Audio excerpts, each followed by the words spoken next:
अप्रैल 1998। इलाहाबाद के civil lines थाने में रात के 2 बज रहे थे। एक सीनियर पुलिस अफसर ने अपनी कुर्सी पर बैठे बैठे सिगरेट जलाई और फोन उठाया। साहब, काम हो गया, सूरज भदौरिया खत्म। दूसरी तरफ से राहत की एक लंबी सांस निकली। अगले दिन अखबारों में बड़ी बड़ी हेडलाइंस छपी। यूपी का खूंखार डॉन सूरज भदौरिया मारा गया, एनकाउंटर में ढेर, पुलिस को बड़ी कामयाबी। पूरे इलाहाबाद ने चैन की सांस ली। लेकिन 3 हफ्ते बाद इलाहाबाद के नैनी इलाके में एक चाय की दुकान पर एक आदमी बैठा था। उसने अखबार उठाया। पहले पन्ने पर उसी की तस्वीर थी, मरा हुआ घोषित। उस आदमी के होठों पर एक ठंडी मुस्कान फैल गई। वो सूरज भदौरिया था, जिंदा, बिल्कुल ठीक। और यह पहली बार नहीं था। इस कहानी की शुरुआत होती है उत्तर प्रदेश के फतेहपुर जिले के एक छोटे से गांव खजुरी से। साल 1971। एक किसान परिवार में एक लड़के का जन्म हुआ। नाम रखा गया सूरज प्रताप भदौरिया। घर में खेती थी, इज्जत थी, लेकिन पैसा नहीं था। सूरज बचपन से ही अलग था। स्कूल में पढ़ाई कम और लड़ाई ज्यादा। उसके हाथ में एक अजीब सी ताकत थी। एक बार किसी से उलझ जाए तो पीछे नहीं हटता था। गांव के बड़े बुजुर्ग कहते थे, यह लड़का या तो बहुत बड़ा आदमी बनेगा या बहुत बड़ी मुसीबत। दोनों बातें सच निकली। 1988। सूरज 17 साल का था। फतेहपुर में जमीन का एक पुराना विवाद था। पड़ोसी गांव के एक ताकतवर ठाकुर परिवार ने सूरज के पिता की जमीन पर जबरन कब्जा कर लिया। थाने में रिपोर्ट लिखाई गई। पुलिस ने सुनी नहीं, क्योंकि उस ठाकुर परिवार की पहुंच बहुत ऊपर तक थी। उस रात सूरज के पिता घर वापस आए, खाली हाथ, टूटे हुए। सूरज ने अपने पिता को उस हालत में देखा और उसके अंदर कुछ बदल गया, हमेशा के लिए। अगले दिन सुबह वो उठा, घर से निकला और सीधे उस ठाकुर के घर पहुंचा। क्या हुआ वहां, यह आज भी पूरी तरह किसी को नहीं पता। लेकिन जब सूरज वापस लौटा तो उसके हाथ पर खून के धब्बे थे। और उस ठाकुर के घर से उस दिन के बाद कोई आवाज नहीं है। सूरज भदौरिया का पहला केस दर्ज हुआ। उम्र 17 साल। 1990 का दशक। यूपी में जंगल राज अपने चरम पर था। इलाहाबाद, कानपुर, फतेहपुर, इन जिलों में जो सबसे ज्यादा डरावना था वो कानून नहीं, बल्कि वो लोग थे जिन्हें कानून का कोई डर नहीं था। सूरज भदौरिया इसी खालीपन में पला बढ़ा। शुरुआत में उसने छोटे ठेकेदारों से हफ्ता वसूलना शुरू किया, फिर रेत बजरी के अवैध खनन में घुसा, फिर जमीनों पर कब्जे, एक के बाद एक सीढ़ियां। लेकिन सूरज में एक चीज थी जो उसे बाकी डॉनों से अलग बनाती थी। वो कभी बिना सोचे नहीं चलता था। जहां दूसरे गैंगस्टर ताकत दिखाने के लिए भीड़ में घूमते थे, सूरज हमेशा छाया में रहता था। उसने कभी खुद शूटर का काम नहीं किया, वो सिर्फ दिमाग था, हाथ दूसरे थे। 1993 तक सूरज के पास इलाहाबाद और फतेहपुर में 40 से ज्यादा शूटर्स थे और पुलिस के पास उसका एक भी पक्का सबूत नहीं था। 1994। इलाहाबाद में एक बहुत बड़े बिल्डर की हत्या हुई।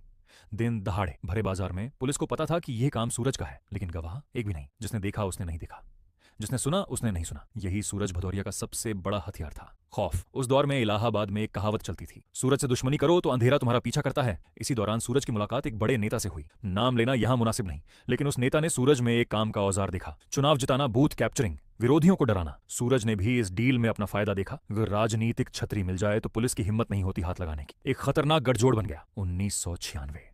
फतेहपुर जिले के एक गांव में एक ऐसी घटना हुई जिसने सूरज को यूपी के टॉप 5 मोस्ट वांटेड में डाल दिया। एक जमीन विवाद, 2 परिवार और बीच में सूरज। जिस परिवार ने सूरज को पैसा दिया उसकी जमीन मिल गई, जिसने नहीं दिया उस परिवार के 4 मर्द एक ही रात में गायब हो गए। उनकी लाशें आज तक नहीं मिली। पुलिस पहुंची, FIR हुई, जांच शुरू हुई और जांच वहीं रुक गई जहां हमेशा रुकती थी।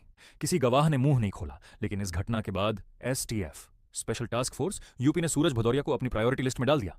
और यहीं से शुरू हुआ वो खेल जिसमें 3 बार सूरज को मरा हुआ घोषित किया गया और तीनों बार वो जिंदा निकला। पहली मौत अप्रैल 1998। STF को खबर मिली कि सूरज इलाहाबाद के बाहरी इलाके में एक फार्म हाउस पर है। रात का ऑपरेशन प्लान हुआ। टीम निकली, फार्म हाउस पर छापा पड़ा, गोलियां चली, एक बॉडी मिली। STF के अफसरों ने पहचान की, कद, कपड़े, बाल सब मिलता था। सूरज भदौरिया मारा गया। अखबारों में खबर छपी, नेताओं ने बधाइयां दी, पुलिस ने जश्न मनाया। लेकिन उस बॉडी का DNA टेस्ट किसी ने नहीं किया। 3 हफ्ते बाद सूरज नैनी में चाय पी रहा था। वो बॉडी उसके एक करीबी शूटर की थी, जिसे सूरज ने खुद मरवाया था, जानबूझकर, ताकि पुलिस को लगे काम हो गया। सूरज ने अपनी मौत खुद प्लान की थी। दूसरी मौत जनवरी 2002। यूपी में सरकार बदल चुकी थी। नई सरकार का पुराने नेता से रिश्ता नहीं था जो सूरज की छतरी था। STF ने फिर से ऑपरेशन शुरू किया। इस बार खबर पक्की थी। एक मुखबिर ने सूरज की लोकेशन दी, कानपुर के बाहर एक ढाबे पर।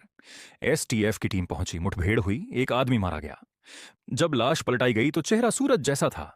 सूरज भदौरिया एनकाउंटर में मारा गया। इस बार खबर और बड़ी थी, टीवी चैनलों पर ब्रेकिंग न्यूज। लेकिन 2 महीने बाद फतेहपुर में एक जमीन डील हुई। रजिस्ट्री पर दस्तखत थे, सूरज प्रताप भदौरिया जिंदा, कानूनी दस्तावेज पर।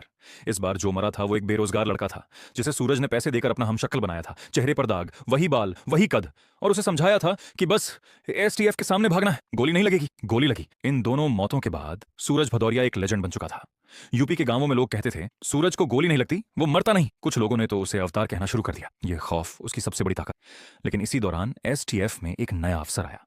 नाम था विक्रम सिंह राठौड़। राठौड़ पुराने ढर्रे का अफसर नहीं था। उसने सूरज की पूरी फाइल पढ़ी, पहली मौत, दूसरी मौत, हर ऑपरेशन, और उसे एक पैटर्न दिखा। हर बार ऑपरेशन से पहले लीक होता था, हर बार मुखबिर की खबर गलत निकलती थी, हर बार एक नई बॉडी मिलती थी। राठौड़ ने अपनी फाइल बंद की, अपने साथियों को बुलाया और एक बात कही, सूरज भदौरिया के अंदर कोई हमारा आदमी है। राठौड़ ने एक बिल्कुल नया तरीका अपनाया। उसने सूरज के किसी भी पुराने मुखबिर पर भरोसा नहीं किया। उसने ग्राउंड से शुरू किया, बिल्कुल जड़ से, सूरज के गांव खजूरी में, उसके बचपन के लोगों तक। महीनों की मेहनत के बाद राठौड़ को एक बुजुर्ग मिला, गांव का पुराना नाई, जो सूरज के पिता को जानता था, जिस पर सूरज को कभी शक नहीं होता।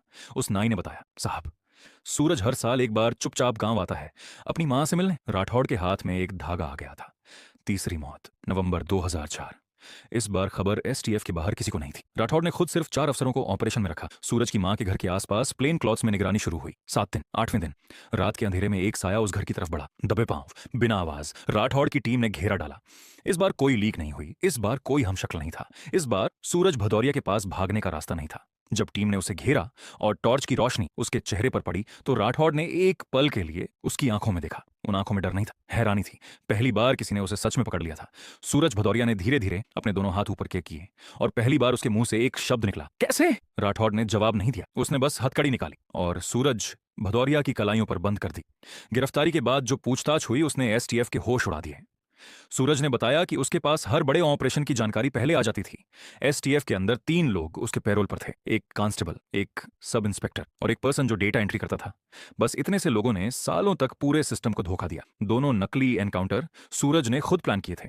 उसने बेरोजगार लड़कों को पैसे देकर अपना हमशक्ल तैयार किया था, उन्हें यकीन दिलाया था कि वो बच जाएंगे। वो नहीं बचे और सूरज हर बार बच गया। जब राठौड़ से मीडिया ने पूछा कि आखिर वो कैसे सफल हुए जहां बाकी सब फेल हो गए, राठौड़ ने एक ही जवाब दिया, मैंने सिस्टम पर भरोसा नहीं किया, मैंने इंसान पर भरोसा किया, उसकी मां पर। क्योंकि डॉन बदल सकता है, चेहरा बदल सकता है, नाम बदल सकता है, लेकिन मां से मिलने की चाहत नहीं बदलती। आज सूरज प्रताप भदौरिया इलाहाबाद की नैनी जेल में बंद है। उस पर 34 से ज्यादा मुकदमे हैं, हत्या, अपहरण, जमीन कब्जा, गैंगस्टर एक्ट। लेकिन यूपी के उन गांवों में जहां वो पला बढ़ा, आज भी बुजुर्ग उसकी कहानी सुनाते हैं। 3 बार मरा, तीनों बार जिंदा निकला, ये बात आज भी किंवदंती है। लेकिन चौथी बार उसे एक बुजुर्ग नाई ने पकड़वाया और एक अफसर ने जो सिस्टम से नहीं, जमीन से खेला। दोस्तों, यूपी के इस डॉन की कहानी आपको कैसी लगी? जिस सिस्टम को तोड़ने में सालों लगे, उसमें सबसे बड़ा छेद कहां था? अंदर से कमेंट में बताइए। अगला वीडियो किस विषय पर चाहिए? तब तक के लिए जय हिंद।